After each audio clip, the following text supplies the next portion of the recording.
Assalamualaikum warahmatullahi wabarakatuh. Alhamdulillahirabbil alamin wassalatu wassalamu ala asyrofil mursalin sayyidina Maulana Muhammadin wa ala alihi washabihi ajmain amma ba'du. Ingkang sangat kula hormati Kiai Haji Idris iki Pakde kawula paman napa lah istilah nek teng Jawa. Wonten niki wonten Kiai Sekadah, wonten Kiai Said, Kiai Ama wau dijemput Mas Aziz niki. Kula teko tok pun ganjaran kula sak gunung Uhud. Mergi ponakan sing apik, dienggo kongkonan yo nurut. Kula niku sakjane ngangge hukum akhlak tok niku ganjaran kula pun kuwat. Saya kemarin malam Rebo nderekno kersane Mbah Mus teng Rembang, paginya ngaos tafsir di rumah. Itu satu-satunya pengawasan yang paling saya seneng, saya ketua di situ. Ketua yang menentukan, liyane niku pun kalah terus. Habis niku batas asar hormat Mbah Maksum, malam Kamis diaturi dalam sarang Maulid Rasul sallallahu alaihi wasallam. Sebelum lebih jauh tentang ngaji risalah di Sunnah wal Jamaah, kula cerita sanad. Terus Mbah Hamid alite namine iku Abdul Mukti. Riyen serumah dengan mbah saya namine Fatimah. Mbah kula niku abahe namine Abdul Khalik alite, tapi gede-gede dados Idrus. Jadi Fatimah binti Idrus bin Umar niku mbah kandung kula. Nah, Mbah Hamid bin Abdullah bin Umar.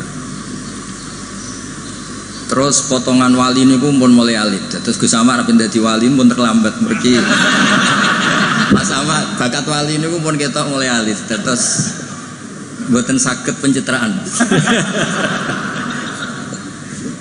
Tapi karena kuota wali zaman akhir sedikit, mungkin bisa ada kesempatan. Berdasar KKN mangke diajukan. Berdasar KKN. Karena wali itu menedek wali, nabi saja bisa berdasar KKN. Nabi Harun itu harusnya agak nabi. Tapi barokah Nabi Musa itu alsak pelak. Niku minta jubir. Jadi ono nabi proposal gitu. Wan sak niki cerita rileks mawon. Kula ngomong serius ya sungkan Mbah Idris. Niki nggih Pakde kula, nggih guru kula riyen bapak kula niku mesti sowan Mbah Hamid. Riyen semaan teng Mbah Hamid mesti bapak kula. Pergi nggih wau nggih disebut mantu ya. Mbah kula misanan nih bapak kula mantu. Terus kula niku cerita Nabi Harun niku harusnya agak nabi. Berhubung Nabi Musa niku alsak, pelat niku ngendikan ketika jadi rasul itu pertama diangkat jadi rasul menghentikan, ya Allah saya ini pelat, wa akhi Harun wa afsahu minni lisanan fa arsilhu ma yarid ayusaddiqun. Sing pinter ngomong niku dulur kula Harun. Dados nak kula misalnya tenan alim, sing pinter ngomong Mas Ama. Niku saged Gus. Siap. Nggih setuju nggih. Ya ngono iku ya ana cerita ngoten ya ana. Terus ana nabi ku dadine nabi ku diajukan. Wonten SK. Dimintakan SK. Allah gitu turuti mawon. Qala sanasuddu adudaka bi akhika. Ya wis saiki Harun tak angkat dadi. Tapi nabi kok proposal iki digo kalah-kalahan. Nabi Musa niku adike Nabi Harun. Fi'al ba'i iktikaf munajat untuk kitab Taurat. Kaum menyembah anak pedet, ngono ku ya diwamuk pancen Nabi. Takdim Nabi kan wajib. Nggih, takdim Nabi niku. Nggih, takdim Nabi niku wajib. Berhubung Nabi Harun dadine Nabi lewat Nabi sinten? Musa. Niku deret-deret tenan. Sampai Nabi Harun ngendikan la takhud bil khiyati wala biras. Jadi salah kaum itu timbang nyalano awake dhewe repot nyalano wong liya. Mulane nek ana wong tukang nyalano wong liya niku ya rontok-rontok ana sanate. Tapi tetap salah wong dekne ora nabi ya ngoten. Mergo Nabi Musa niku ora iktikaf teng Turi Sina. Mestinya ketika kaumnya salah itu beliau juga ikut salah karena ada nunggoni proses bermasyarakat. Tapi wong ana sing dipasrahi mendingan nyalano sing di pasrah. Kowe wopo wae tak tinggal munajat nganti kaum menyembah bro. Jawabe Nabi Harun nggih gampang wis tak kandhani tapi ra ngandel. Purune mek nabi sing asli mboten kados kula. Dadi lan nabroha alai akifina hatta yarji'a ilaina Musa. Mana nak sampean gelem apik mau ambek Mbah Hamid tok, nak ambek Mbah Idris ora gelem kowe bangsa Israel.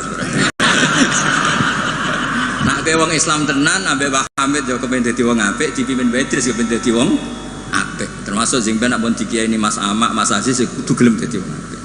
Nak brengkel ngenteni Mbah Hamid wangsul, berarti kados Bani Israel. Niki mukadimah sekaligus pressure. Nak ngaku ahli sunnah wal jamaah minimal ilmune ya sakmene iki. Ora tau mondok kok ngake ahli sunnah napa? Wal jamaah. Akhirnya Nabi Harun dadi nabi. Mergo pinter ngendikan, wa akhi Harunu huwa afsahu minni lisan. Mulane riyen wonten tiyang ya wis terkenale wali duka indawa. Niku ya kathah sing butuh penerjemah. Terus niki nek jenengan angsal nggih niki kula angkat dadi napa? Mutarjem napa? Mbon niku guyon tapi ilmiah. Terus nomor kali, apapun baiknya tentang ahli sunnah wal jamaah, orang itu tidak boleh serius mempertahankan ahli sunnah wal jamaah, nggak boleh serius. Karena serius itu memancing perlawanan. Sehingga Nabi ngendikan inna hadzal dina matinun fa'ughilu fihi birifqin. Agama ini ideologinya mantap, logikanya mantap, maka kawallah dengan santai saja, yang rileks. Saya beri analogi begini, 2 tambah 2 itu kan 4. Perlu nggak kamu ngotot kampanye 2 tambah 2 4? Nggak perlu kan? Karena kebenaran 2 tambah 2 4 itu kebenaran yang mantap. Jadi sampean ra usah mati-matian belo ahli sunnah sampai menafikan yang lain, terus mengadili yang lain. Itu cara sekarang malah kontraproduktif karena menjadi ideologi yang mengancam, bukan ideologi yang merangkul.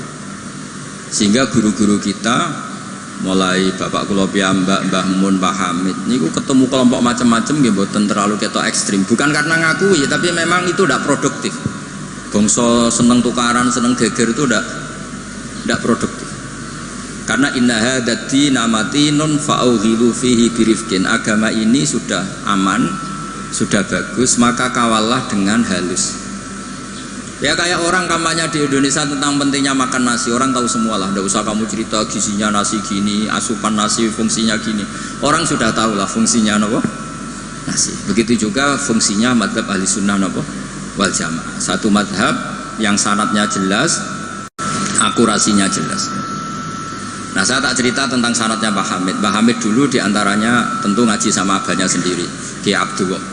Karena itu sudah babul ilm, darul ilm, sudah komunitas ilmu. Di antaranya beliau pernah ngaji juga di Kiai Khalil Harun. Kiai Khalil Harun masih pernah mbah-mbahnya Mbah Maimun. Terus ngaji sama Mbah Dimyati di Termas. Mbah Dimyati itu adik kandungnya Kiai Mahfud At-Turmusi. Jadi kalau sanadnya Mbah Hamid pakai Termas ya Mbah Hamid, Kiai Dimyati At-Turmusi, lalu Mbah Mahfud Termas, terus Sohibul I'anas Sayyid Abi Bakar Sato, terus Sayyid Ahmad Zaini Dahlan. Sayyid Zaini Dahlan ini gurunya Syekhona Khalil ketika mondok di Mekah. Jadi semuanya ketemu, termasuk Mbah Siddiq dulu ngaji, Mbah Siddiq sini, keluarga sini ngaji sama Syekhona Khalil, itu langsung ke Sayyid Zaini Dahlan. Ya, buat nomor gimana? Oh kesipul. Nah kenapa sanad itu penting? Begini, saya beri analogi. Tag itu liar, karena tag itu mau tidak mau harus pakai lafaz. Kata-kata itu bisa jami'un likulli afrodi.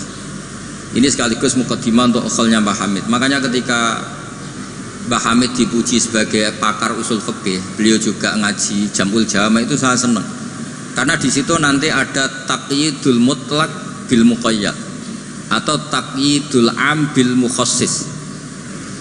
Saya ulang lagi ya, itu penting.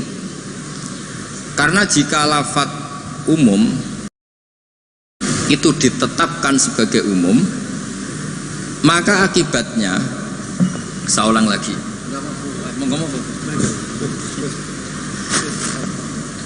Ya, saya teruskan ya. Andai kan tidak ada sanad keulamaan, saya ulang lagi, kalau tidak ada sanad keulamaan dan orang memahami Quran dengan letterlek, apalagi dengan harfiah, apalagi orang ini, kelompok ini berjanji tidak akan menambahkan sedikit pun apa yang ada di Quran, maka tingkat menyesatkannya itu bahaya sekali. Bukan sekedar bahaya sekali. Saya beri contoh, misalnya contoh yang gampang-gampang saja, yang jusnya belum terlalu jauh. Wa antasma'u bainal ukhtaini illa ma qad salaf.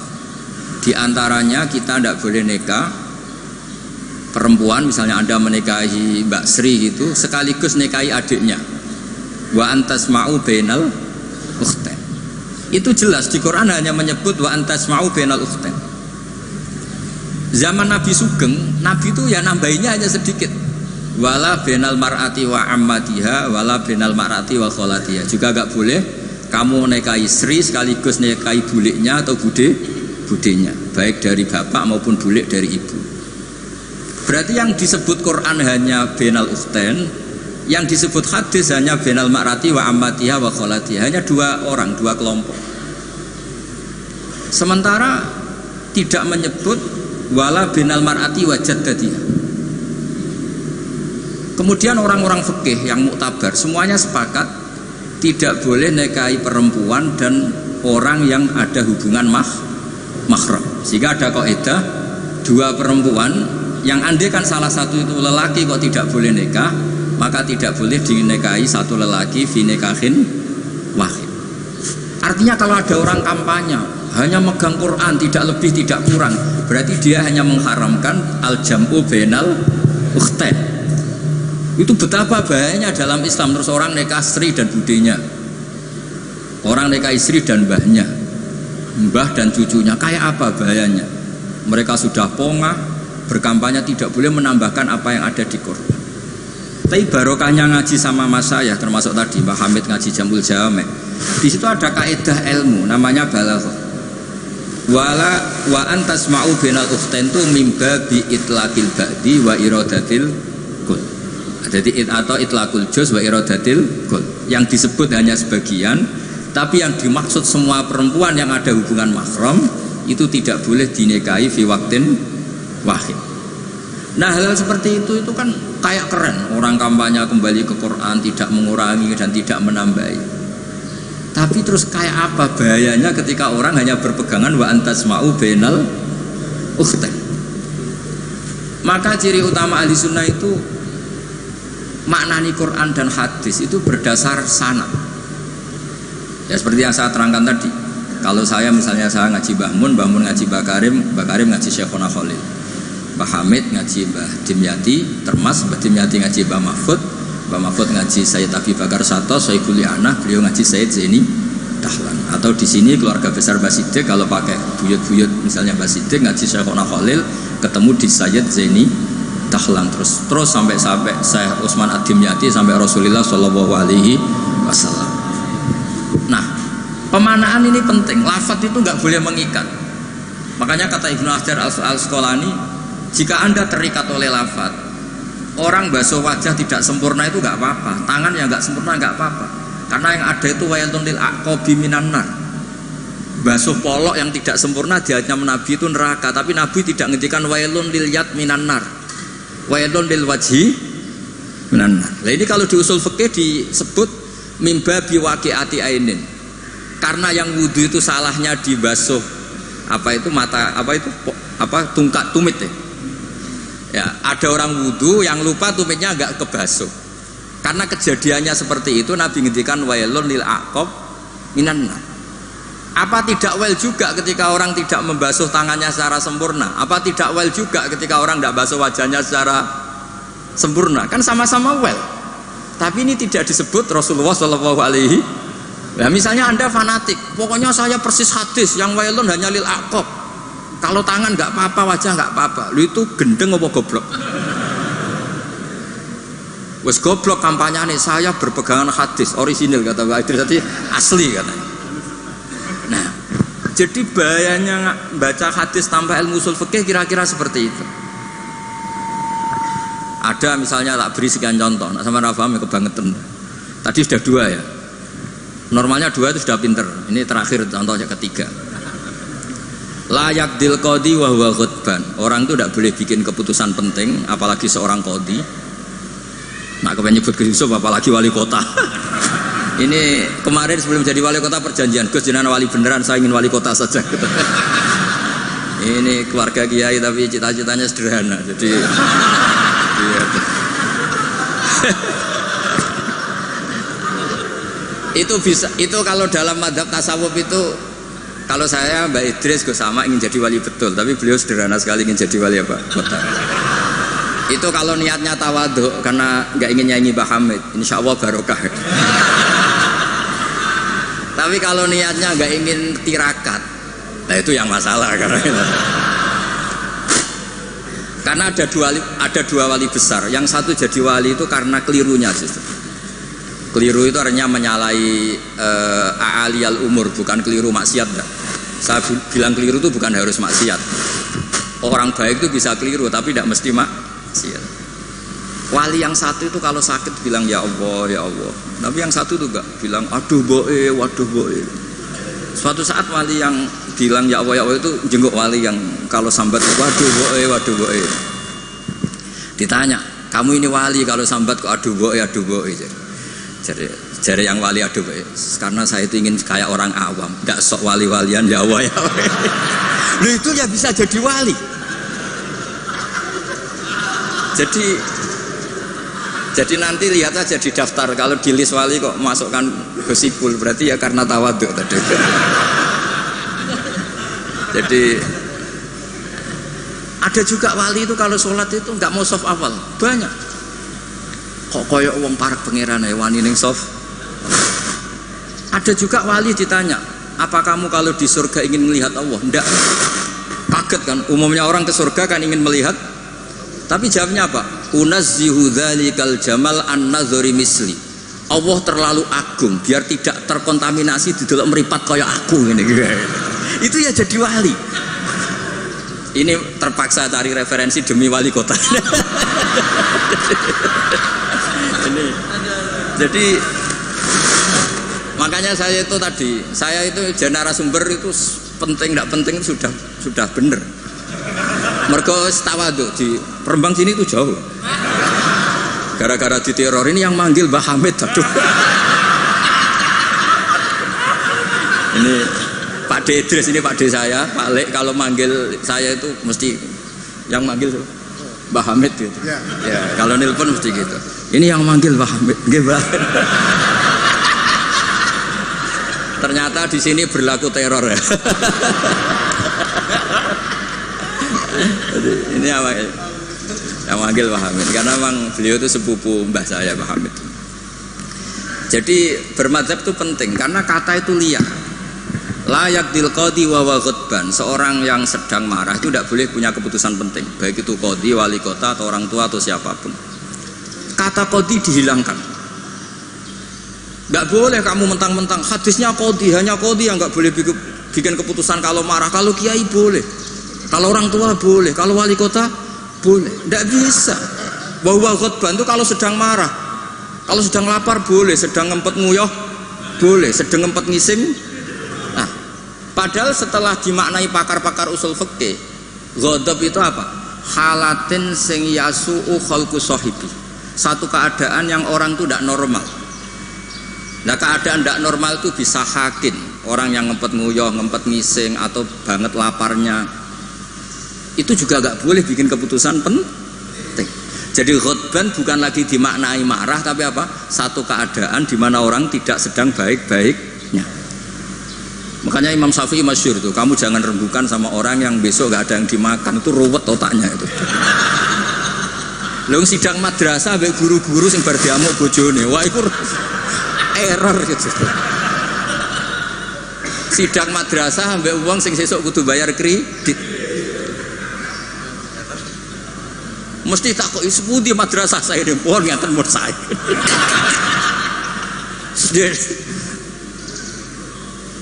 Akhirnya kata ghadban tidak sebagai ghadban. Qadhi juga tidak sebagai qadhi. Fatta sa'abisa babil fahmu. Ijtihad itu menjadikan logika menjadi luas. Nah, orang yang tidak ahli sunnah wal jamaah sidik-sidik hanya kembali ke Quran dan hadis. Betapa bahayanya itu, karena lafadz Quran dan hadis itu bagaimanapun itu lafadz yang pemaknanya bergantung para pakar-pakar usul fikih. Lah usul fikih ini yang ngerti. Ini kalau di balaghah bab ini kalau di ilmu lughat begini. Nah kira-kira seperti itu madzhab Ahlussunnah wal Jamaah. Makanya saya di sini pernah baca kitab ini berkali-kali, juga ada kajian khusus sama keluarga Gus Hakim, Gus Kikin yang sekarang pengasuh di Tebu Ireng. Saya juga pernah istifadah sama Mbah Mun dan berkali-kali juga pakai kitab Risalah Ahlussunnah wal Jamaah. Kenapa kita harus bermadzhab? Saya beri contoh betapa bahayanya tidak bermadzhab. Misalnya begini, saya beri contoh yang gampang-gampang saja. Sholat itu kan madhep kiblat. Oke, madhep kiblat. Tapi kita tahu madhep kiblat itu apa? Ya mu'dhamu sholat. Karena nanti kalau kena cangkem melek, lah nak sujud madhep di.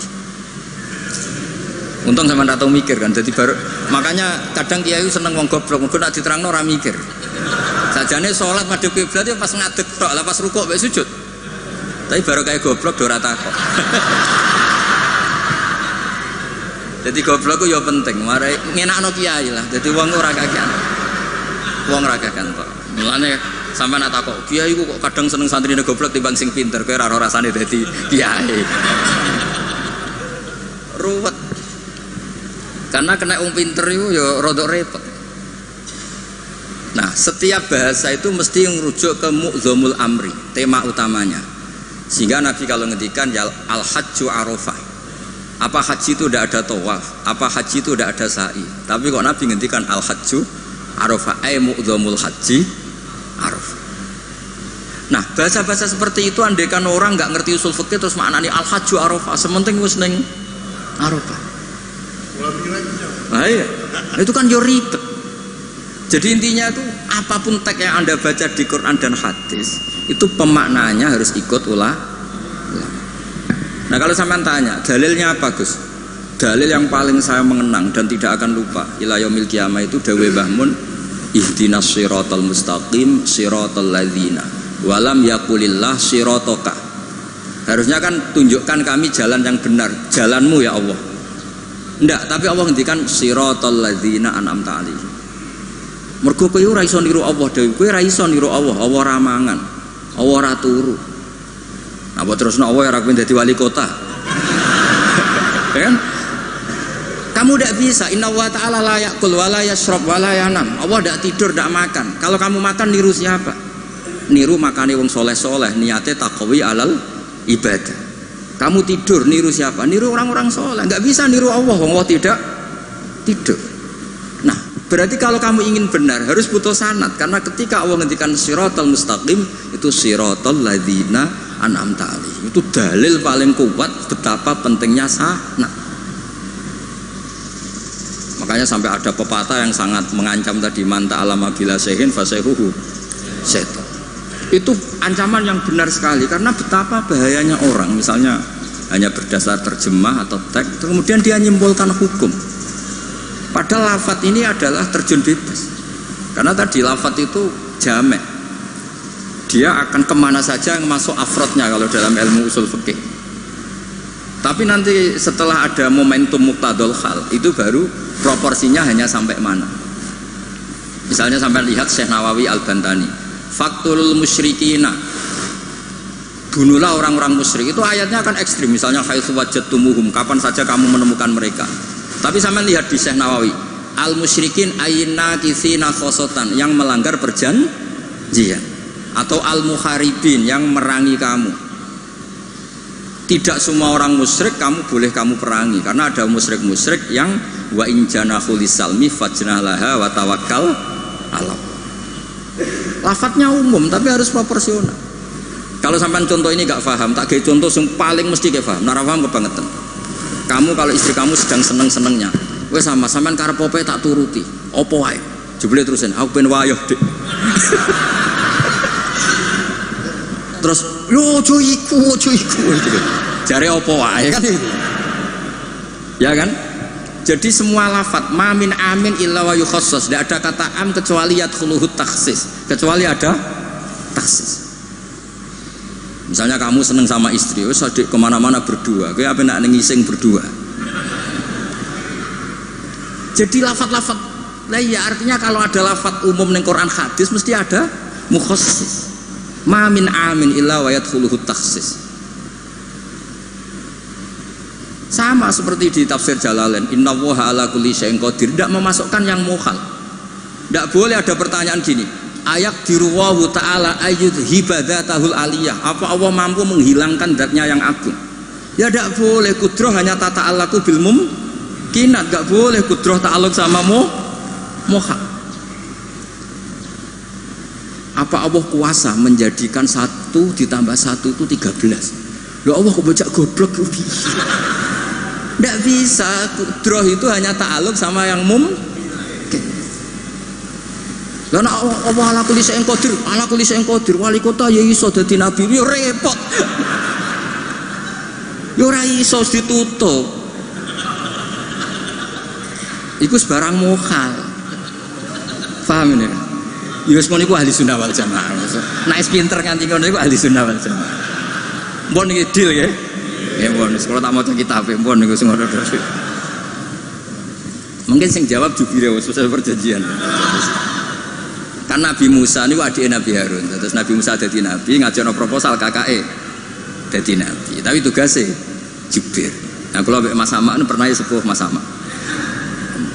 Jadi niki mun mungkin sing jawab sampean tangklet, sing gampang teng kula, sing angel teng Sama. Terus nggih. Karena kula iki mun kiai sing makruf lah. Terus ora usah dites. Yang ngetes itu sing latihan kiai. Kalau niku pun melewati tes itu sudah. Sekamane pun lulus sangat. Nggih setuju nggih mungkin tangket sama. Nah, terus pun saniki mencolot mapun pun mukadimah sanate Mbah Hasyim nggih Mbah Hasyim nak teng Jawi riyen nggih masyhur nate ngaos Mbah Saleh Darat. Mbah Saleh Darat niku nggih menangi Sayyid Zaini Dahlan. Tapi Mbah Hasyim menangi Mbah Saleh Darat itu Mbah Hasyim kecil sehingga beliau kados kemarin anak-anak sing menangi Mbah Mun nggih menangi Mbah Mun di sarang tapi nggak sempat ngaji karena mungkin masih ibtidak, Mbah Mun pun sepuh. Sebab itu Mbah Hasyim tidak pernah pakai sanad Ali langsung Mbah Saleh Darat. Tapi kalau Mbah Mahfud biasa pakai sanad lewat Mbah Saleh. Karena ketika beliau di Mbah Saleh Darat niku pun ngaji khatam tafsir napa Jalal. Makanya nggak boleh kalau dalam tradisi ilmu nggak boleh pakai sanad Ali tapi nggak punya kenangan. Jadi banyak kan anak-anak kemarin saya pun kelas 4 SD menangi Mbah Hamid. Tapi saya kan nggak bisa istifadah karena saya terlalu kecil.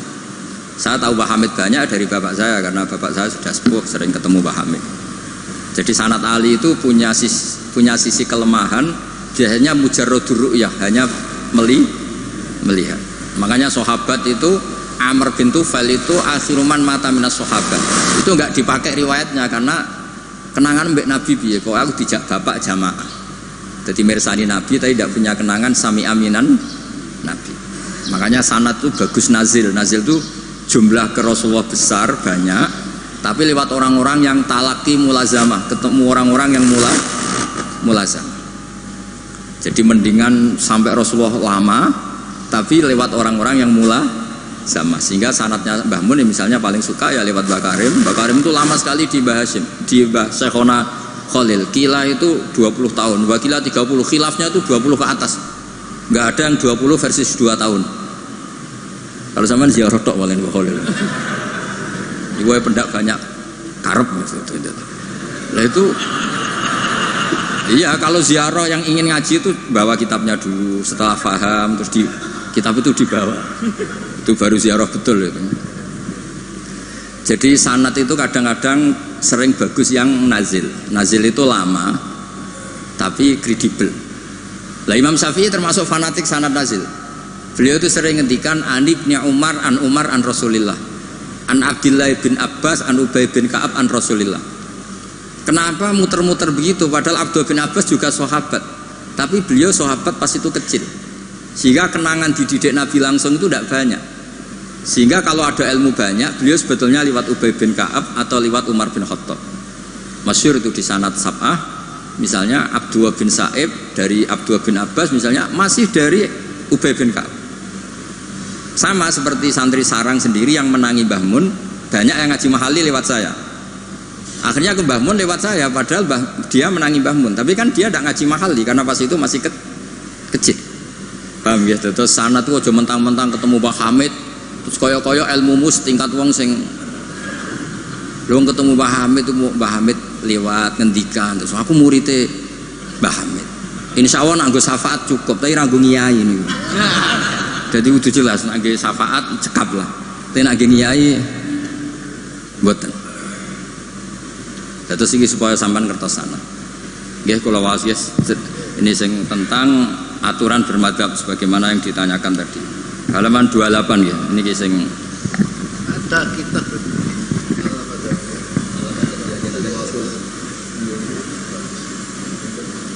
Allah Madadiyah punya kitab Allah Jiniyah.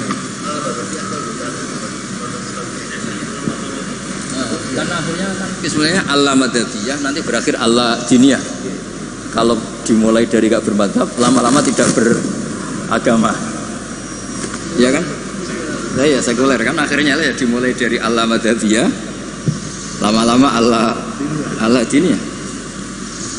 Ya jadi jelas tadi ya, jadi dimulai apa? Sanad. Di sini diterangkan Bismillahirrahmanirrahim 28. Jubir takut jubir ya. Fi bayani wujubit taklid liman laisa lahu ahliyatul istihad. Orang wajib ikut bagi yang tidak berkemampuan istihad. Wajib taklid, wajib ikut.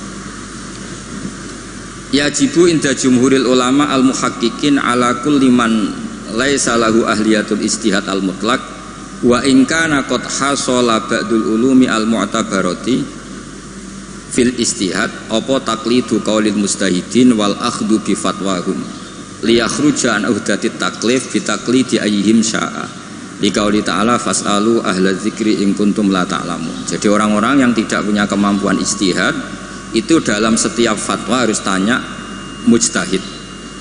Lah tanya itu artinya wajib ikut. Kalau diwajibkan tanya kan berarti butuh jawaban. Apa artinya ada jawaban kalau dia tidak mau ikut? Fa'u jabat su'ala ala man lam ya'dalik. Allah mewajibkan tanya bagi yang tidak tahu itu. Wa dzalika taqlidun li alimin wa huwa amun li kullil mukhatabin.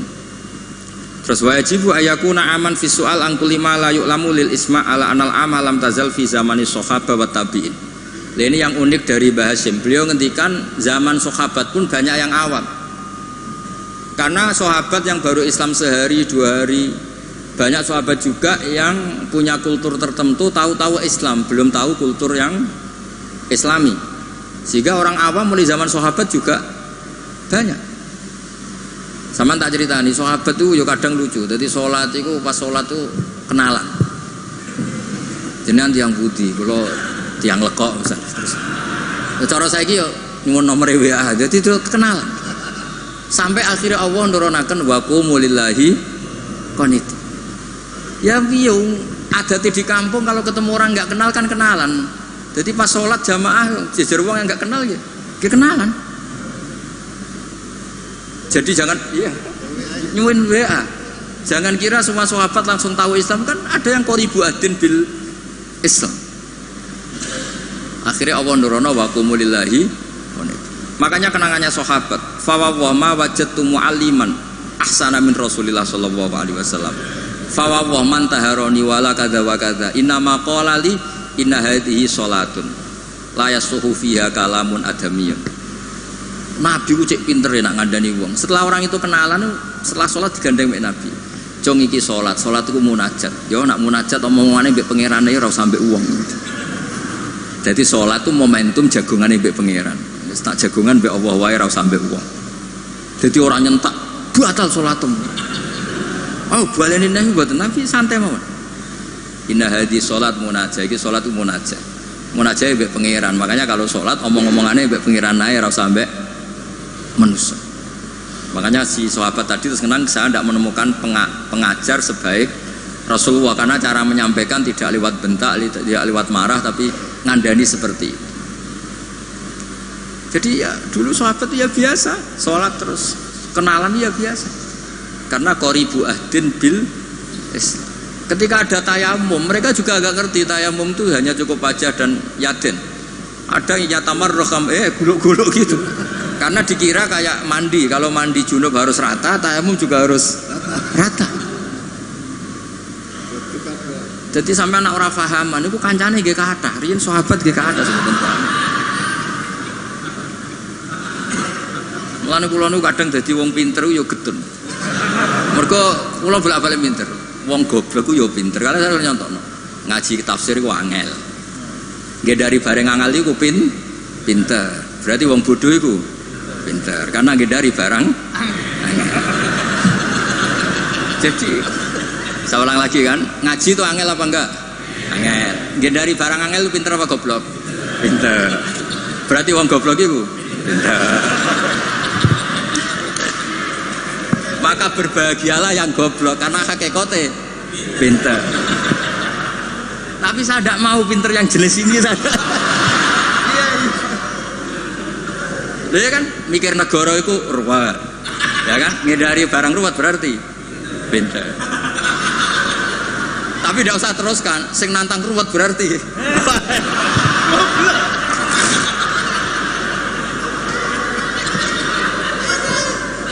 Jadi mungkin di situ ada pepatah semua ada hikmahnya itu di situ. Lho dadi wong alim ora susah sebuti. Sinau wis wangel, nak keliru kepleset dibuli wong akeh. Ora. Wis ngono nak wis alim alamah, pengikute ini njuk syafaat. Lho kula nate diceritani bapak-bapak kula, Mbah Hamid Abai Idris ini nate nangis, nate muwun. Karena banyak orang salam templek, banyak orang ngasih, banyak orang hormat. Kata beliau, Nur, aku soleh-solehku dewi gue golek ridane Allah. Kok diwales dunya? Mesti diwales dunya itu kemudian banyak orang memberi uang. Tapi karena Pak Hamid wali betul, akhirnya uang itu dikasih-kasihkan orang. Jadi wali lomo itu sakjane ya rontok moh dosa ya. Karena nggak ingin kompensasi kesolehannya menjadi dunia. Makanya syaratnya wali itu kudu lomo. Karena kalau untuk diri sendiri berarti kan hadun nafs. Makanya kenapa ini sirinya, ini baru ini saya buka siri saya karena ada Pak Idris. Saya tuh kalau mulang bahagia sekali. Karena itu satu-satunya cara saya tobat. Saya istighfar tuh nggak ngefek. Tobatnya wong alim iku nak dosane kitmanul ilmi, tobatnya ya mulang. Berarti aku nak pas mulang lebur dosa. Makanya saya kalau mulang tuh bahagia. Jadi sampean itu anggap perangkat penghilang dosa.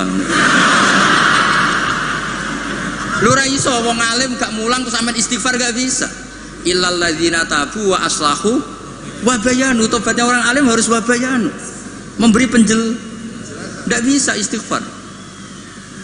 Makanya saya kalau ngajar tuh bahagia sekali. Karena itu satu-satunya cara ngilangi dosa.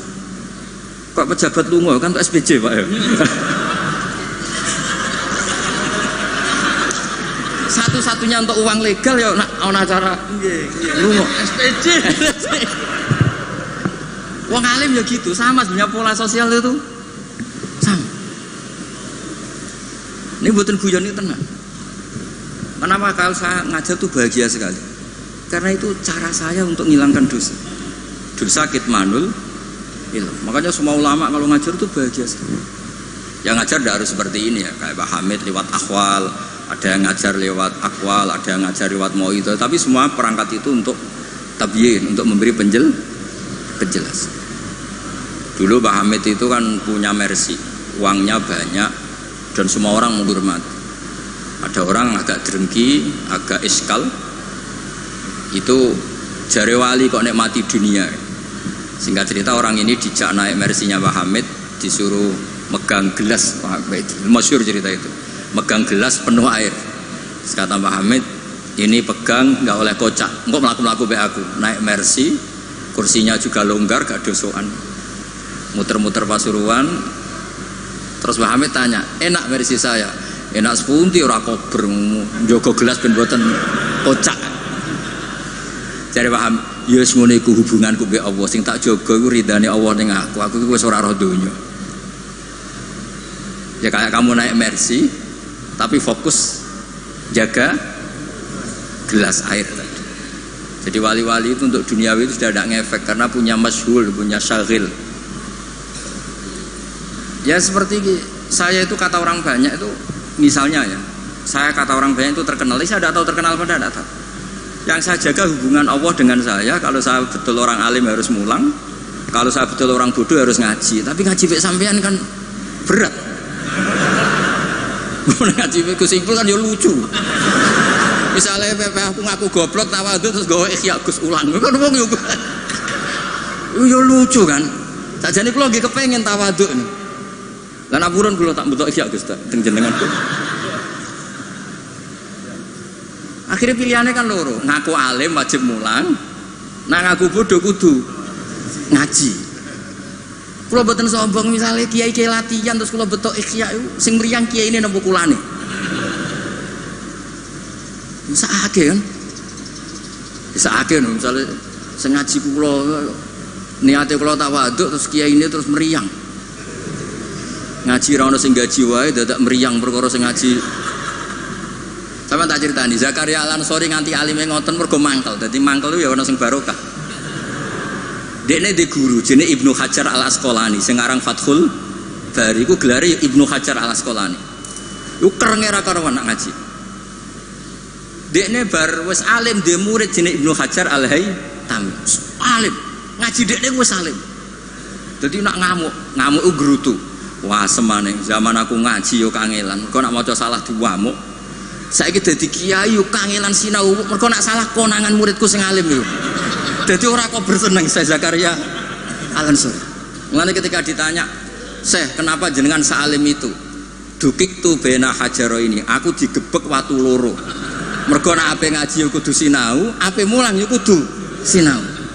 Lah nek muridnya goblok kabeh kan seneng. Tenang. Bodahan bodone santai. Ngawur-ngawur sithik.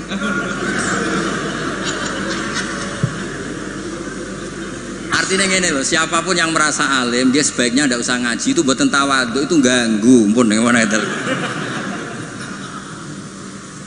Mau nih deal ya? Mau ngaji rilek-rilek mawon, buatan usah. Koyok ya mempertahankan ahli sunnah apa? Jamaah biasa. Bahwa inna hadad dina matinun fa'ughilu fihi birifkin. Agama ini sudah kokoh, sudah mantap. Kamu tidak usah berlebih. Kamu tidak usah berlebihan kampanye 1 tambah 1 2 karena sudah mantap. Pun santai mawon. Ya santai mawon pun ngantel kula. Terus wa yattabi'unahum fil ahkam terus fa innahum yubadiruna ila ijabati su'alihim min ghairi isyaratin ila dzikrid dalil.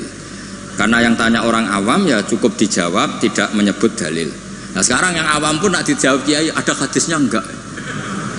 Definisi hadis ora roh takok. Kadang dia tanya, itu hadisnya sahih mbak? Enggak, tak tanya, hadis itu apa? Aneh-aneh yang saya kira ribet ya.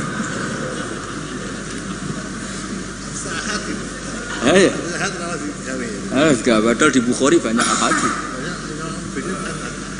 Ya ribet. Kalau sampean tanya, berarti nanti yang tanya juga termasuk orang yang bikin ribet. Sajane wong takok itu rugi loh. Nak takok khas wong alim kok goblok kok takok. Nak kowe bodoh kok diduduh-duduhno.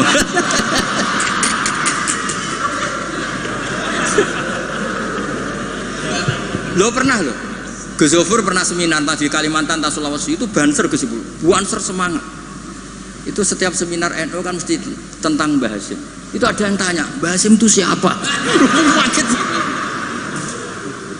Orang acara NU orang tanya Mbah Hasyim itu siapa? Terus iya, kok kaget kan?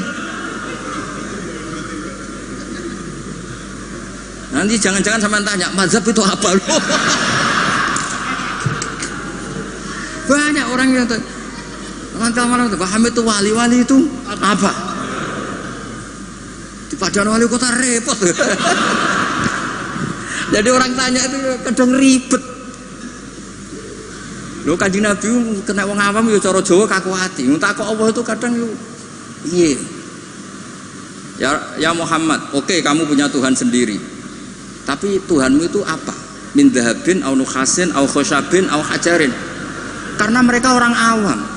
Taunya yang dipertuhan itu ya benda. Sehingga mereka tanya, oke Muhammad kamu punya Tuhan lalu min dhahabin apa fiddatin apa khosabin apa hajarin. Sampai akhirnya turun kul huwallahu ahad. Maka penanya itu harus hati-hati ya. Kemungkinannya dua tadi. Kalau kamu orang pinter, wong pinter kok takut. Nah aku yang bodoh kok duduh-duduh. Ini untuk ben kok sing takut ora ono. Lah nak ngetes, wong drengki ya berarti ya. Kalau niatnya ngetes berarti napa? Drengki.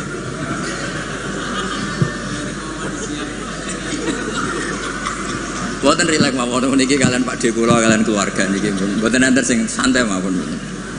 Tapi mesti ngoten niku. Fakana isma'an ala tibail ami lil mustahid wa li anna fahmal ami minal kitab was sunnah saqitun an haizil i'tibar. Jadi orang awam apapun memahaminya Quran itu tidak dianggap. Bukan berarti kita tidak ngeregani orang awam, tidak, memang ya gak tahu. Ya bukan kita ada ngeregani orang awam ya, memang tidak nopo, tidak tahu. Iya atau belum tahu. Pokoknya memang ngeri. Kalau kita dengarin ngeri. Ya misalnya apa saja lah. Pertanyaan orang awam itu kan tentang agama. Seolah lagi tentang agama itu ganggu. Ya apa? Ganggu. Apa itu pertanyaannya? Apalagi kesimpulannya. Tanya saja ganggu. Apalagi umpama takok kayak ketok gobloke, umpama nyimpul. Syukuran gitu. Ya kayak tadi saya beri contoh, kita kembali ke Quran dan hadis. Kata kembali itu kan setelah kemana-mana. Memangnya kita pernah kemana? Mulai kita Islam ya pegangannya Quran hadis. Kok kita diajak kembali, memangnya kita pernah kemana? Iya. Kata kembali saja sudah masalah kan. Di mana-mana kata kembali itu sudah kelayaban kemana-mana. Terus diajak. Kita mulai kecil ya pegangannya Quran hadis, tidak pernah kemana-mana. Tidak kembali, ya kembali kemana kan? Enggak, ini kalau model mantek ya, ini kan. Ya nggak usah kembali ya, memang kita tidak pernah kemana-mana. Ya kan? Sederhana kan? Sudah kamu sekarang kembali apa sudah di situ? Kembali apa sudah di situ? Sudah di situ. Jadi sederhana sebenarnya, ngaji itu gampang. Illam yuwafiq afhama ulama ahlil haq al-akabir al-akhyar. Di sini disebut al-akabir al-akhyar. Ketika Mbah Hamid terkenal, Mbah Mun terkenal, Mbah Hasyim terkenal, itu penting, itu rencana Allah. Supaya orang kalau terkenal itu barokahnya itu diuji oleh publik. Jadi terkenal itu tidak perlu kamu hasuti. Kalau Allah menghendaki supaya ada konsensus, karena ulama ini butuh ijma. Jadi enak anut wali yang terkenal dibanding wali versi-versinan. Paham ya? Ana wong misalnya nyuwun sewu rambutnya gondrong ning dhuwur gunung, ora tahu ketemu wong. Terus jare muridé iku sing mulang langsung Sunan Kali Jogo, tongkate Kali Jogo, klambine Antakusuma. Sing ngakoni mung wong loro. Wis wong loro oleh muni ngene, enggak semua orang tahu kalau dia wali. Waduh ribet. Itu enggak boleh jadi pegangan. Di antara syaratnya pegangan itu asyurah wal akabir, harus punya status besar. Karena ini lewat diuji. Berapa orang yang diceritakan meragukan kewalian Mbah Hamid, tapi gara-gara ngalami kasfud domair, apa yang ada di hatinya dibuka Mbah Hamid, akhirnya ikrar. Enaknya wali terkenal kan ada proses pengujian kan. Nah wali dhuwur gunung muridé mok loro jek bangga orang geruwong. Sing mesti kalimatnya orang geruwong, orang geruwong kebodhon koyo kowe.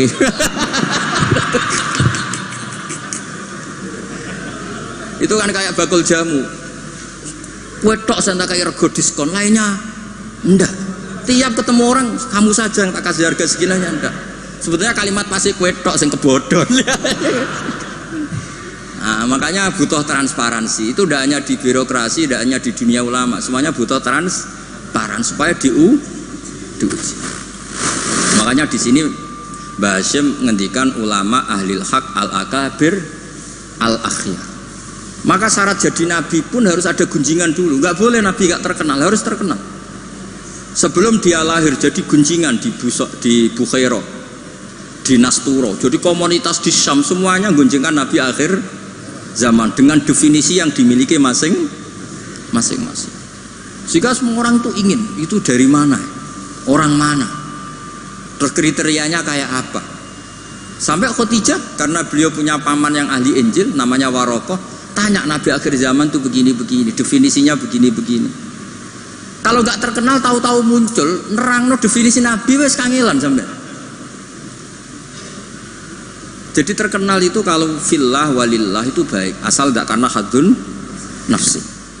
Saya beri contoh ya, contoh kecil. Ini sekaligus Maulidur Rasul Shallallahu Alaihi Wasallam. Ada orang yang imannya itu terlambat, namanya Ka'bul Ahbar. Banyak orang yang kebetulan nasibnya baik kayak Sayyidah Khadijah. Yang dia baca dari paman-pamannya, Nabi akhir zaman tudhilluhul ghamamah tuti'uhus sahaib. Fajrul jabini lailiyud dawai. Kebetulan yang dibaca itu. Karena yang dibaca itu dia nyuruh Maisarah. Maisarah itu nama lelaki. Coba kamu ikut dagang Muhammad, semua yang kamu lihat ceritakan ke saya. Setelah ikut di Syam itu ya sekarang termasuk Lebanon, Syria ya, Jordan. Pokoknya semua kawasan situ dulu namanya apa? Syam. Karena itu yang persisnya itu entah mana, tapi ada yang bilang termasuk ya Palestina, Israel. Pokoknya semua situ dulu namanya apa? Syam. Nah, dulu ada tertentu dibilang Arifa, dibilang apa, tapi itu semuanya dulu namanya Syam. Ada pohon yang kalau ada Nabi itu mereaksi. Nabi itu nggak boleh mikir, ya nggak boleh tahu. Jadi Nabi itu misalnya matahari dari barat, beliau ya tetap saja duduk di arah barat, nggak mikir kalau ke arah barat itu ketemper matahari itu udah mikir. Memang syaratnya Nabi itu gak boleh mikir. Memang dekat Allah sehingga semuanya ya memang begitu. Ma kunta tadrimal kitabu walal iman. Kalau Nabi mikir kok tak adik jumpafanku kapan ya? Supaya diarani Nabi carane piye? Makanya Nabi itu harus ummi. Ummi itu tidak tahu apa-apa. Tapi di bab Nabi itu sifatu madkhin bukan sifatu dzammin. Kalau kamu ummi kan sifatu dzammin. Kalau kamu goblok tuh goblok betulan itu. Kalau Nabi harus layak rok wala yaktub. Karena dengan gitu orisinal. Loh Nabi kok iso mikir, akan orang kan curiga, cari momentum yang pas dia ngaku Nabi. Nabi itu harus ummi, layak rok wala yaktub. Makanya orang kadang salah paham. Wong Nabi gak tahu kok dia katakan. Untuk Nabi itu beda, ndak tahu itu sifatu madkhin. Jelas disebut di Quran ma kunta tadrimal kitabu walal iman. Wa ma kunta tarju ayyulqa ilaikal kitab.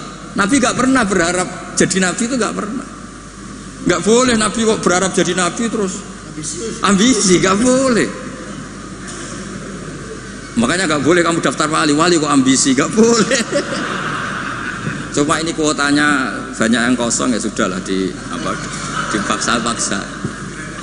Ya jalur itu fakir sabar ya bisa, bodoh sabar ya bisa.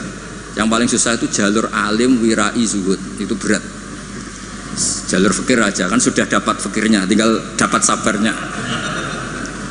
Akhirnya karena itu sudah jadi gunjingan, ini barokahnya terkenal, sudah jadi gunjingan.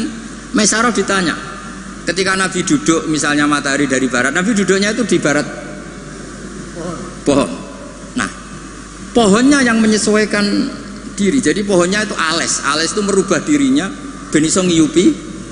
Nah justru itu terus Rohib Bukhairah itu, wah ndak akan alam memperlakukan seperti itu kecuali dengan Nabi. Nabi juga agak minta ada ghamamah yang tudilluh, ndak ya jalan aja.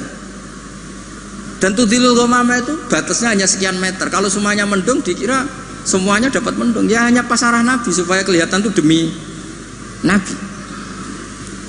Makanya terus Maisarah ketika datang ditanya, oh iya bener, itu berarti Muhammad itu Nabi. Pas itu Nabi umur 20 tahun. Ya bareng ngoten mboten enten alamat malih. Mulai Khadijah mulai ragu. Duh bojoku sudah jadi Nabi ta ora. Nah setelah umur 40 tahun, ini bukti kalau Nabi itu tidak tahu.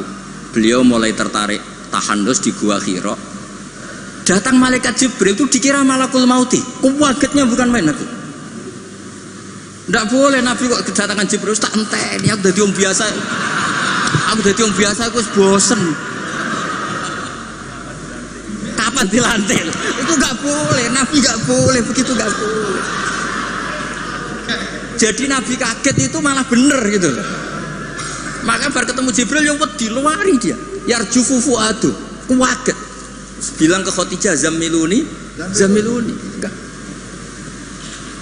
Lo kalau orang kan umumnya kan seneng. Jibril tante ini suya udah diuk awam wis bosen. Tidak seperti itu. Clear nih guys, benten. Jadi Nabi itu nggak tahu. Makanya wahyu disebut fuj'ah, kaget. Dan Nabi kaget karena dianggap itu malakul maut. Wes bareng minta zamiluni itu sama Khadijah dikemuli terus cerita. Saat tadi ditemuin gini-gini saya kaget takut. Sayyidah Khadijah yang seneng karena dia pernah ragu 15 tahun. Tahu alamat kan umur Nabi 25, dapat Nabi 40. Sebenarnya bukan main, absyir katanya, kamu harus seneng. Fawawu la yuzika wa abadan innaka la tasilur rahim wa tahmilul kalla wa taqridhuifa wa tu'inu ala nawaibil haq. Sebenarnya Khadijah, lo coba sepinter itu kalau dia agak belajar dulu tidak bisa. Kenapa bisa belajar? Karena sudah terkenal akan ada Nabi akhir zaman. Akhirnya dikomunikasikan sama Waraqah bin Nawfal, paginya ayo besok ikut ke Waraqah bin Nawfal, ke paman saya. Itu di kitab Bukhari ada redaksi wakana nasroniyan. Qad wakana qad tanassara fil jahiliyah wa yaktubu bil injil wa yaktubu minal injil bil ibroniyah. Masyaallah ayaktub. Dia itu penginjil dan dia menguasai bahasa nopo Ibrani. Makanya komentar beliau tidak Jibril tapi hadan namus alladzi ja'a bi Musa. Dia enggak bilang Jibril, masih pakai bahasa Ibrani. Hadan namus alladzi ja'a bi Musa. Dan syaratnya Nabi kudu diusir. Nah, ini yang agak berat. Tapi ya barokah, semua orang yang diusir kaya Nabi. Padahal diusirmu ka mertua mergo ngentekno donyane. Diusir ka mertua ngentekno donyane jare. Ketika Waraqah bin Nawfal itu sudah ngakui kalau Muhammad ini nabi. Niku ngendikane lucu. Ya letani fi hajat an khina akhrajaka qaumuk. Aku sayang wis tuwek, cum umpama ijek kuat ngono. Andaikan saya nanti masih kuat, itu saya ingin bela kamu. La ansurannaka nasron mu'azzaron. Saya pasti membela kamu mati-matian. Nabi ya mboten ngerti, lagi-lagi tidak ngerti. Tapi saya ulang lagi, tidak ngerti yang sifatu madkhin. Nabi ngendikan awamu khrijiyahum. Kalau kiai-kiai sarang, ya maknanya itu khobar muqaddam, mubtada, awamu khrijiyah ana ta iku wong sing ngetono ingsun hum te kaumi. Saya ini Quraisy. Saya ini terpandang, keluarga saya orang terhormat. Masa iya kaum saya ngusir? Kan nggak kebayang ya, misalnya Gus Ahmad diusir wong Pasuruan, Putu Mbah Hamid, orang-orang terhormat kan nggak kebayang diusir. Makanya Rasulullah itu juga GR, masa iya saya ini anaknya Abdullah, anaknya Abdul Muthalib, orang terpandang kok di. Tapi Waraqah bin Nawfal ngendikan, "Cung, aku wis tuwek, sayang saya tidak menangi kamu ketika kamu diusir." Lu coba kalau itu nggak ada bukunya, nggak ada referensinya kan nggak tahu. Terus Nabi Muhammad protes, awamu khrijiyahum, masa saya ngalami diusir. Terus beliau ngendikan, tidak ada orang yang seperti kamu illa udiya, kecuali dimusuhi. Wa iyyudrikni yaumuk ansurka nasron mu'azzaron. Andai kan saya menangi itu pasti kamu saya bela. Ternyata akhirnya Nabi diusir dan itu Waraqah tahu, Khadijah tahu. Maka menurut pakar-pakar tarikh, andai kan kita secara ngawur, secara objektif, kadang objektif yo ngawur, mergo terus gak sopan. Kadang objektif yo ono ngawur, mergo terus gak sopan. Awaluman amanah mutlaqan tuh pilihannya kalau tidak Khadijah itu Waraqah. Nggak mungkin Abu Bakar kalau kita boleh ngelamak, boleh ngawur sidik-sidik. Karena pertama yang diceritani beliau Nabi itu Khadijah. Berarti awaluman amanah harusnya Khadijah karena pertama yang. Tapi pertanyaannya dibalik, Khadijah pas iman itu rodok-rodok mamang sebelum terkonfirmasi dengan Waraqah. Jangan-jangan Waraqah.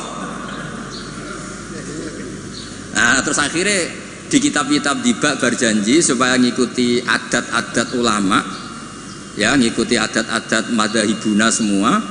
Awaluman amanah minar rijal Abu Bakar wa minan nisa Khadijah wa minas sibyan Ali wa minal mawali Zaid bin Haris.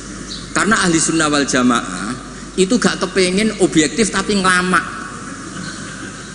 Lu mumpung awaluman amanah mutlakon kok ono skor.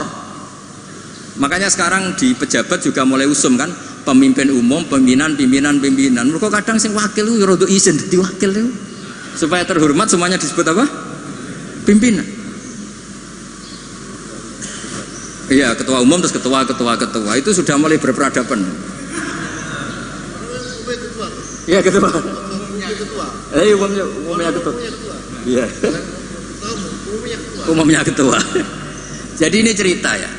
Makanya kitab-kitab ahli sunnah wal jamaah itu nyebutnya itu awaluman amana minar rijal Abu Bakar wa minan nisa Khadijah wa minas sibyan Ali wa minal mawali Zaid bin Harisah. Andai kan pertanyaannya agak objektif, yang mutlakun siapa? Dari sekian pemenang yang pemenang sejati siapa? Mesti debatnya tuh antara Khadijah dan Waraqah. Tapi gue niku objektif sing ora bener, susah nggak hukum adab ya rasa kecangkeman. Akhirnya tadi awaluman amanah tapi dari kelompok rijal, dari kelompok nisa. Tapi secara logika, wong pertama yang diceritani Khadijah, dan ketika Nabi umur 25 nganti direwangi wong Maisarah ya karena sudah. Nah, tapi kalau itu dipakai, jangan-jangan Bukhairah, malah panjang lagi kan? Jangan-jangan Nas Turo, ya mungkin. Buktinya orang Raja Habasyah ketika dia dibacakan surat Maryam oleh Ja'far bin Abi Thalib, dia langsung iman. Inna hadza wa ma nazala ala Musa lamin miskatin wahidah. Ini dengan yang dibawa Musa itu dari mata air yang sama, dari sumber yang sama. Kemudian dia juga iman. Daripada geger-geger ngono ora usah ngono, ana minar rijal, minan nisa, minas sibyan, minal mawali. Jadi ahli sunnah itu ulama yang nggak suka objektif kalau itu punya akibat ngelama. Kerepotan. Cara wong Jawa itu kerepotan, ribet. Misalnya ono wali terkenal terus urip ning daerah tertentu, tapi ning kono iku numpang iku lho, Karmen. Dhisik itu tanah sing tinggal tanah Parman. Wali kok numpang kan yo ora enak. Ya cerita ngono iku ya objektif nyatane tenan awal-awale. Tapi kono koyo wong drengki kan cerita gitu itu koyo. Jadi sebetulnya konstruksi nubuah itu panjang. Bahkan kalau di kitab Sirah Nabawiyah itu mulai Yaman kuno itu sudah ada diskusi Nabi akhir zaman. Nah, Ka'bul Akbar ini orang yang agak sembrono. Dia itu kitab yang dibaca itu Taurat, dan dia masyhur itu kan Al-Hadis Susani an Yasar bin Atha an Ka'bil Akbar saat terusnya ila sifron wahidan karena yaktimu wa idkhiluhus sunduk. Ka'bul Akbar itu menangi Kanjeng Nabi, tapi dia hanya punya dua data, maulidu bi Makkah wa hijratuhu Madinah. Lah dia data yang dia baca wa sultanuhu bisyam. Sentral Islam nanti itu di Syam. Lah Ka'bul Akbar itu tidak menangi kemenangan Syam. Rasulullah itu tidak menangi kemenangan Syam. Sehingga cara dia data ini kurang satu. Makanya dia belum Islam.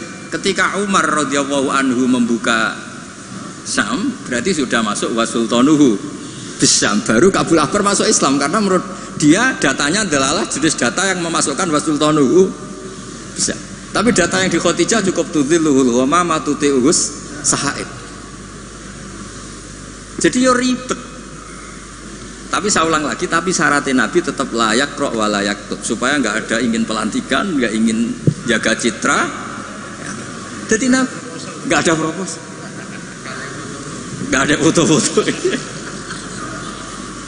Ya sudah saya teruskan. Biar ngerti sampai nanti kalau suatu saat sampai ngaji tafsir, kok ada ayat makun tatadri mal kitabu walal iman, wa makun tatarju ayyulqa ilaikal kitab. Biar tahu betapa Nabi ini ummi yang justru jaga tingkat orisinilitas. Jadi umminya Nabi itu biar orisinil, tidak terdikte oleh nafsu, oleh pikiran, oleh taktik, oleh strategi, tidak ada semua. Semuanya itu nubuah. Makanya madzhab ahli sunnah apa? Walam takun nubuwatun muktasabah walau raqa fil khairi la aqobah balda kafadlu wa yu'tihi liman yasha'u jallallahu wahibul minan. Jadi syaratnya Nabi itu nggak ada ikhtiar. Dan ketika dikasih juga nggak boleh tirakat dulu. Ya sudah alami saja. Lho Nabi teng Gua Hira niku mboten tirakat kok jenengan mute mboten nggih sangu bekal. Sehingga mboten rokokan. Ora kowe bekal terus Apa tafakur go rokok sak wes. Sudah tutut delok langit jare tafakur. Wah ribet go kopi sak tremos, go mie sak kerdus mboten ngoten. Ya tahannas, wa yatazawwad. Yatazawwad itu betul napa? Bekal. Betul san. Pun kula terusno nggih. Engko sing takon mun mboten wani Mbak Idris sing aman. Fa inna kullu mubtadi'in wa dhalin yafhamu ahkamu al-batilah minal kitabi was sunnah. Awal dari kesesatan adalah orang langsung mengambil dari Quran dan sunnah, tidak mengikuti panduannya ulama. Kayak tadi, misalnya ngambil Quran wa antasma'u bainal ukhtain. Yang haram itu hanya jamu bainal ukhtain, yang lainnya ya enggak disebut di Quran, ya gendeng bareng. Walhal annahu la yuhni minal haqqi syai'a. Cara ngambil Quran tanpa ulama itu tidak bisa mendapatkan kebenaran sama sekali. Nah ini yang hebatnya Mbak Hasyim untuk solusi Indonesia. Wala yajibu alal ami iltizamu madzhabin fi kulli hadisatin. Tidak harus orang banyak itu mengikuti madzhab tertentu. Walawil tazama madzhaban muayyanan kama madzhabi Syafi'i rahimahullah la yajibu alai al-istimrar. Ketika sudah bermadzhab Syafi'i tidak harus dia selalu Syafi'i. Bal yajuzu laul intiqal ila ghairi madzhabi, dia boleh intiqalul madzhab. Ini yang dipakai Mbah Mun, yang dipakai guru-guru kita. Dulu Kiai Hamid semuanya ya kalau ada kejadian biasanya juga intiqal apa? Madzhab. Yang masyhur ya Imam Syafi'i mengatakan intiqadu wudu'il lamis wal malmus. Yang megang maupun yang dipegang batal. Oke, dalam kondisi normal seperti itu, tapi nanti setelah tawaf dong ikuti madzhab napa? Maliki, bahwa menyentuh perempuan asal tidak syahwat itu ndak batal. Ada yang bilang wes pokoknya enggak batal, catatan ndak syahwat kayaknya ada keberatan itu. Tapi itu artinya intikal. Masjid juga gitu. Saya sering ditanya orang, Mbak Idris itu masjid di kampung-kampung itu kan mau ditingkat. Bekas tanah itu wong dikai ora gelem mergo tanah wakaf. Nak gak dibuak nglumbruk. Bekas bangunannya nek dirubono nglumbruk. Dibuak ra oleh tanah wakaf, nak dibaro di situ nglumbruk. Nah, itu kalau kita ada intikal mazhab Hanafi bahwa wakaf itu atiyatun mahdhah, enggak bisa. Akhirnya kalau saya ditanya, ya nek iku problem kayak no cah yatim tak kayak no imam masjid sing rodok diutang seneng didol dari kebaikan ke kebaikan yang lain, karena keberadaan barang-barang bekas ini sudah doror, sudah ganggu, sudah tidak lagi maslahat. Ya, tapi seperti itu tetap intikal madzhab, karena kalau madzhab Syafi'i itu kan wakaf la yuba wala yuhab wala yuros. Pusing kan? Pusing mboten? Pusing. Makanya ya saran saya kalau ada masjid ismeh rubah, ya kayunya yang layak dan di situ sudah mau dibangun masjid mewah, kasihkan madrasah atau musola. Kalau nggak bisa kasihkan fakir miskin. Tapi yang penting dari kebaikan menuju kebaikan yang berbeda. Lah ikutnya apa? Ya Hanafi, karena yang lainnya la yuba wala yuros wala yuha. Nah seperti itu tuh kita harus. Begitu juga misalnya ada wong awam sholat, jebule pupune kena rokok kretek. Bar sholat lagi ro nak pupune kebuka sak bolongane rokok. Itu harus intikal madzhab meskipun badal amal. Jadi misalnya nanti juga diterangkan di kitab ini. Ono wong awam, saya ulang lagi ya, ono wong awam bar nyaponi kandang ayam, setelah sholat ke susu ternyata di sini ada teleknya apa? Ayam. Nah, kalau dia disuruh iada kan keberatan. Ora potongan wali kon baleni sholat itu kan keberatan. Wong kiai dhewe nek kon iada keberatan apa meneh. Nah itu harus dibilangin. Sudah tidak usah iada tapi jangan ulang lagi. Ngikuti madzhab Imam Royani kalau Rasul makul tohir. Tapi baleni neh, tapi nak sakit ampun baleni malih. Itu sudah biasa, jadi boleh intikal madzhab walau ba'dal amal, meskipun setelah dilakukan. Kan dia intikal itu setelah amal. Nanti juga dibahas di sini, nanti tak teruskan. Ya jelas ya, wala yajibu alal ami iltizamu madzhabin fi kulli hadisatin. Nah, terus wal ami alladzi lam yakun lahu nazarun wastidlalun wa lam yaqra kitaban fi furil madzhab idza qala ana syafi'un lam yu'tabar hadza kadzalik bi mujarradil qaul. Wakila idal tazamal ami madzhaban muayyanan yalzamul istimrar alaihi li'annahu itaqada annal madzhab alladzi intasaba ilaihi wal haq fa alail wafa bi mujabi itiqadi. Tapi niku mboten populer. Lah niki Walil muqallidi taqlidu ghairi imamihi fi hadisatin. Seorang muqallid boleh ngikuti mazhab selain imamnya dalam satu peristiwa tertentu. Falahu ayuqallida imaman fi sholati dzuhri masalan wa yuqallidu imaman akhar fi sholatil asri. Lah terus beliau ngendikan wa taqlidu badal amali jaizun. Taklid setelah melakukan amal itu boleh. Falau sholla syafi'iyun dzanna sihhata sholatihi ala madhabi. Summa tabayyana butlanuha fi madhabihi wa sihhatuha ala madhabi ghairihi falahu taqliduhu wa yaktafi bitilkas sholat. Enteng ya. Jadi misalnya saya Syafi'i goblok misalnya. Saya orang Syafi'i yang goblok. Berkeyakinan kalau sholat ana tletonge sapi itu batal. Delalah bar sholat terbukti basarung saya ada teletong sapi. Berarti kan saya meyakini sholat saya tidak sah. Terus ketemu Mbak Idris, serapopo cara madzhab beliau. Lah ini saya enggak perlu iadah. Meskipun badal amal. Cocok ya? Lho, mboten iki dawuh bahas mboten dawuh kula. Lho mboten sampean arep percaya sinaunine maknane nggih. Wong kula mun narik kula sinauni kok kitab niki. Gampang kan? Jadi taklid badal amal itu boleh. Jadi misalnya ada lego tanah wakaf yang maslahat. Kadang-kadang kan ada posisi masjid yang zaman Sunan siapa itu strategi, tahu-tahu kegerus zaman di situ tuh sangat nggak strategi sehingga ini mati masjid ini. Terus keputusan masyarakat situ masjid dipindah. Mau tidak mau harus intikal mazhab Hanafi. Cuma jangan juga yang beli ini orang fasik atau menjadi tempat maksiat. Jangan misalnya dari masjid menjadi madrasah atau menjadi musola atau jadi rumahnya orang soleh. Pokoknya jangan ke adna. Kata Imam Subki boleh merubah wakaf syukur-syukur ila a'la. Sementing jangan ke maksiat. Karena mau dipertahankan sudah tidak mungkin. Misalnya tadi perkampungannya pindah, orang sudah tidak ke situ. Terus barokah perubahan zaman, Islam trennya tidak di situ lagi, itu kan ruwet. Nah, tanah jadi tol, misalnya terpaksa seperti itu, mau tidak mau. Kalau enggak dianggap melawan negara kan ya ribet. Itu kalau nggak ada mazhab Hanafi yang anggap wakaf itu atiyatun mahdhah, lihat di Mizan Kubro. Ya sudah terserah nazir yang sekarang masalahnya kayak apa. Itu kan banyak, saya tuh sampai bosen ditanya kiai-kiai kampung gitu. Rata-rata ya antara kiai kolot mbek kiai modern. Biasanya lazim sing modern ra iso ngaji, pesenane perubahan. Sing iso ngaji ora pati luwes. Ribet ngadepi wong kotok ambek wong modern. Tapi enaknya masyarakat tuh kalau ada orang terkenal alim rodok diwedeni, rodok lumayan lah. Ya barokah itu kan nak takok sing jawab aku rodok wedi. Jadi terkenal tidak untuk hadzun nafsi tapi untuk mempersempit konflik. Jadi karena hukum ya, saya ulang lagi. Hukum itu kadang itu tidak objektif. Saya beri contoh ya, sama nggak usah tersinggung. Mazhab Syafi'i yang mengharuskan Jumatan orang 40. Ya, itu juga dikritik oleh Fathul Mu'in. Tidak usah saya, Fathul Mu'in pun kritik. Kritiknya gini, kalau ada orang berpikiran harus iqamatul jum'ah walau biduni arba'in harus diikuti. Bahwa qawiyun pendapat itu juga kuat sebagaimana katanya Imam Bulkini. Orang yang latihan jadi kiai, yang latihan dakwah syarat 40 itu aneh.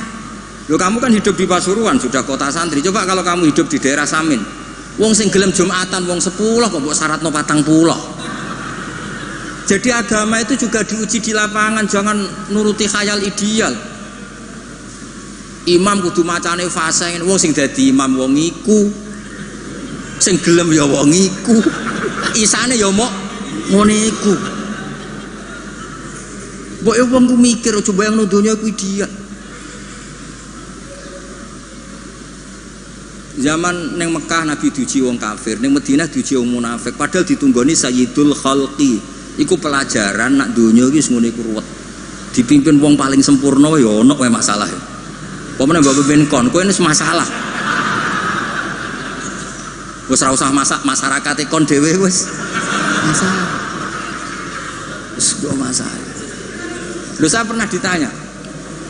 Terus orang yang tidak peneliti itu biasanya membayangkan enggak 40 itu orang di pedalaman Pasuruan, di Bromo, di Tengger, di daerah-daerah gitu. Itu juga keliru. Sebetulnya yang potensi nggak 40 malah Islam kota. Islam kota ngeten Mbak Idris, kalau kasus di Jogja, di Jakarta, saya sering ditanya orang-orang kaya itu, Gus, saya mau bikin Jumatan, tapi orangnya kayaknya 40, orangnya paling 10 Gus, kalau nggak 20, tapi nanti 3 minggu lagi paling sudah 200. Itu pertanyaan Islam kota. Nah, karena saya lama di Jogja, juga banyak interaksi dengan orang-orang Jogja. Kasusnya itu gini Mas Ebul, kan ada perumahan elit, pengembangan bikin perumahan elit. Itu kan yang ada langsung ada masjidnya, ada paket, ada masjidnya. Lah yang datang situ pemilik rumah tok. Ternyata orang itu hanya orang 20, yang Jumatan 10, berarti hanya 10. Tapi nanti setelah 3 bulan, supirnya ikut, stafnya ikut, cara Gusipul tukang buka pintu ikut. Aduh, wali kota mulya, buka pintu ora gelem. Iku kudu ikut. Akhirnya dia bilang, nanti gue setelah 3 minggu minimal 200 yang Jumatan. Loh, saya tanya, kok bisa? Ini supir saya belum ikut, ajudan saya ikut, tukang parkir belum ikut, tukang satpam belum ikut, tukang pintu gerbang belum.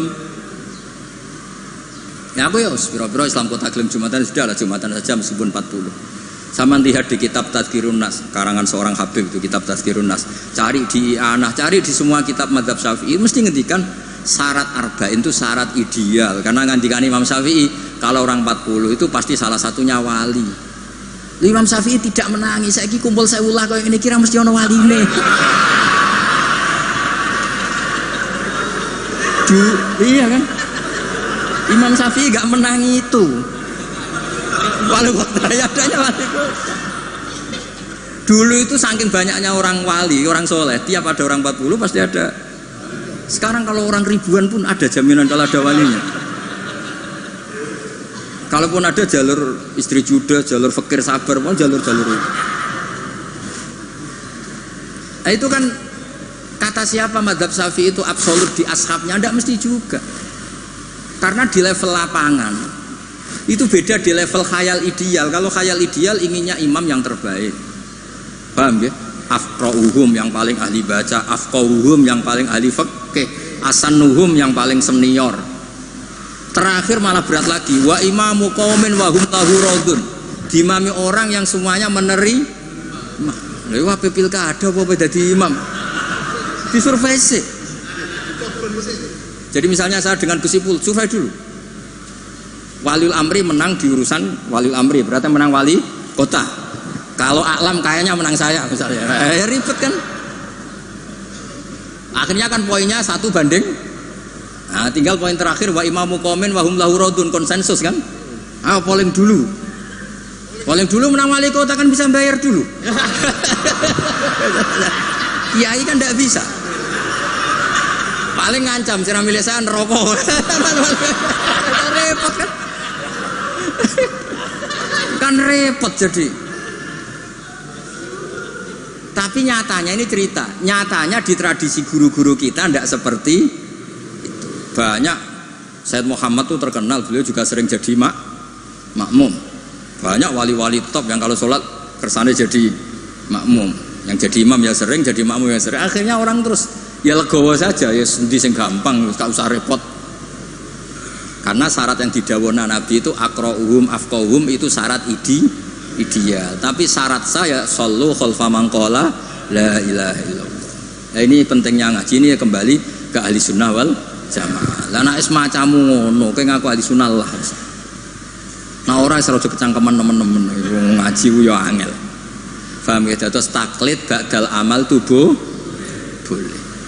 Misalnya Ka'bah juga gitu. Masyhur itu kemarin Mbah Mun sering duka. Tanya Mbak Idris, banyak lagi ya yang ngerti dukane Mbah Mun ketika kiblat mau diluruskan. Mbah Mun kan duka. Dukane karena nanti kalau kiblat diluruskan sesuai jam dalil atau sesuai yaumar rosdil apa?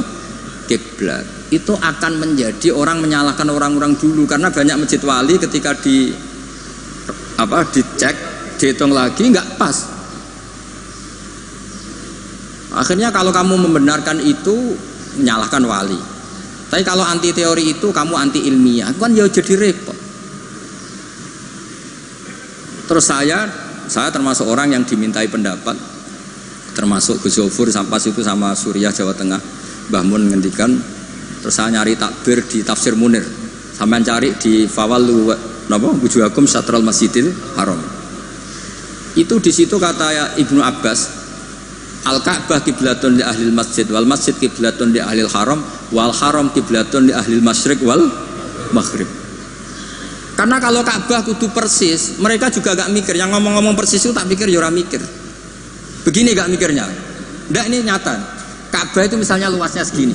Kan Ka'bah itu kan 16 kali 18 Gus Ibu. Terkenalnya Ka'bah itu 16 kali 18. Anggap saja 18 meter lah, luasnya itu. Berarti semua masjid harus pas 18 meter. Iya kan? Ka'bah itu kan luasnya 18 meter. Berarti luas masjid maksimal harus 18 meter. Sekali masjid kamu 20 meter, yang ujung sana madep mana tuh? Mesle kan? Lah ya kan, misalnya ini Ka'bah, ini tak contohkan di tengah. Ini Ka'bah. Terus kamu sholat di sini, berarti ya luasnya harus luas ini. Sekali kamu di sini madep kiblat, kan nggak kena Ka'bah sama sekali. Kalau ingin berarti bentuk masjid harus cekung. Iya kan, mau tidak mau. Kalau ingin ke titik ini semua masjid harus apa? Cekung.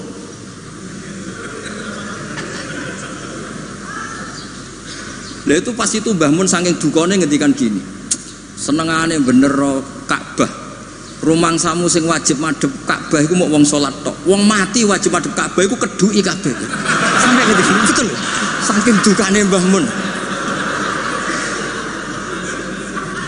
Memangnya yang wajib madhep kiblat itu hanya salat. Orang yang mati pun harus madhep Ka'bah. Keduun kabeh. Iku cek versi kaul qadim kabeh.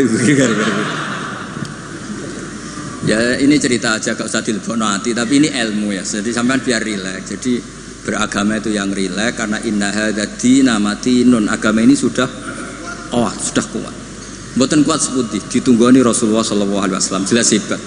Ditunggoni sahabat yo mlaku. Ditunggoni wali songo sing wonge pinter-pinter yo mlaku. Yo ditunggoni mudin yo mlaku. Ditunggoni kiai proposal yo mlaku. Ditunggoni kiai sertifikasi yo. Nah, itu yang hebat bukan kiainya, karena agama ini dijaga Allah Subhanahu wa taala. Mulane kalau kan dadi kiai khusuk teman-teman mboten purun. Rugi. Agama wis dijaga pangeran. Kalau khusuk ora khusuk, bahkan saya jatuh sekalipun hadzadin tetap matinun. Yang jatuh paling seorang bahak, bukan hadzadin. Lan kalau kiai wis wantes. Terus cara bapak ngoten. Kiai tenanan goblok-gobloke kiai. Pak saged Pak. Lho inal huda wala apa tenanan wae mulang ya mulang. Wae mulang ya mulang. Mbah Mun ngandani saya juga gitu. Kowe nak mulang wis mulang ae, aja geman kepen minterno santri, demen kecewa. Wong kula mulang mulai dhisik nganti saiki sing goblok ya pancet goblok. Lah sing bakat pinter mboten kula ulang lah ya wis pinter. Lah ini terus prestasine kiai ning ndi ya ora roh. Ya ikhlas niku, makanya agar sekali gak ikhlas wis gak duwe prestasi. Jadi monggo matur kula niku agama iku matin itu kuat. Nggih ngoten niki cara kula niku, pertanyaan sing dimun disimpen wonten seranjenengan tapi wis kadung dipersiapno nggih satu saja supaya enggak ganggu keinginan. Nek kakean wau sakake sing takok Gus kemungkinane tadi. Nggih, assalamualaikum warahmatullahi wabarakatuh.